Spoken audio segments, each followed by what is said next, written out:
Well, I'm pretty sure you already know you need a copywriting portfolio. That's why you bought the course. But I wanted to share with you a quick story to illustrate just how important it is and why. And I think it's also going to help shape how you approach prospective clients and customers in the future. So the other day, I was looking for a web designer because my old website is really out of date and I desperately need a new one.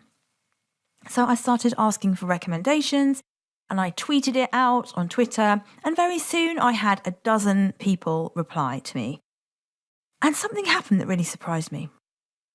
About a third of those people offered to build me a fantastic website, but yet they didn't have a website of their own. And that really confused me because it was impossible for me to make any kind of judgment about their work. And as the old saying goes, show don't tell. So it was a classic example of people trying to tell me they would do a good job, but me not really believing it because I couldn't see it or visualize it.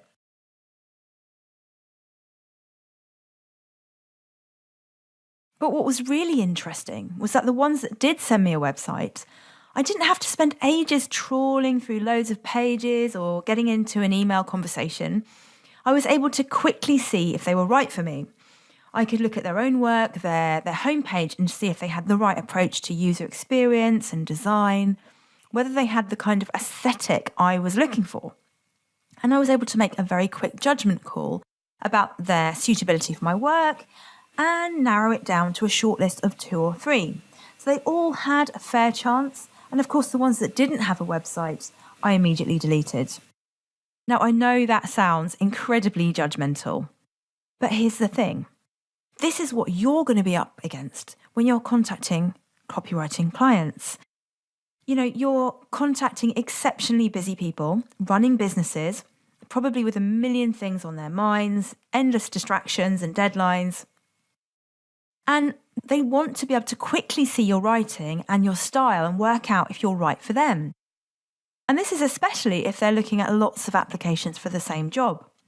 People are going to be making instant snap judgments about you because they're so short in time generally. Now, in my own business, I often get contacted by freelance writers. Here is a classic example of an email I get. Hi Tam, I was wondering if you were looking for any freelance writers.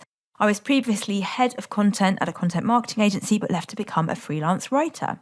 I have attached my CV for reference and would really appreciate it if you could consider my application.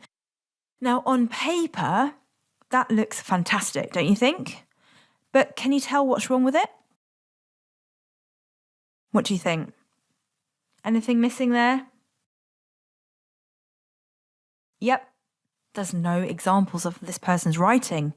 She's attached her CV for reference, and great, but what does that tell me about her writing? Nothing really. And to be honest, I don't necessarily need to know about her career background to decide whether she's the kind of writer I'm looking for.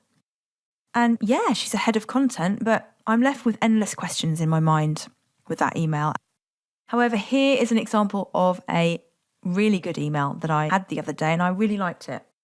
Hi Tam, are you looking for any freelance writers at the moment? I'm very adept at turning boring chunks of text into engaging stories. I don't have a website yet, but here are some examples of my work. Those are the magic words, right? She attached a couple of Word documents and I was able to quickly click into those and decide if I liked her writing. And actually, in the end, I did, and we're still working together now. So that was great. So my point is that even the most basic portfolio counts, even if it is just a few Word documents, because clients don't really care about your experience. They only care about what you can do for them. And that is exactly why you need a portfolio to demonstrate your work. Next up, I'm going to obliterate all your unfounded fears about how to present your copywriting portfolio. Because I know you've been thinking about it, and I know you've been getting all in a wobble about it and wondering how best to present your work. And it's probably been one of the things that's holding you back. So I'm here to tell you it's so much easier than you think. So let's get into it.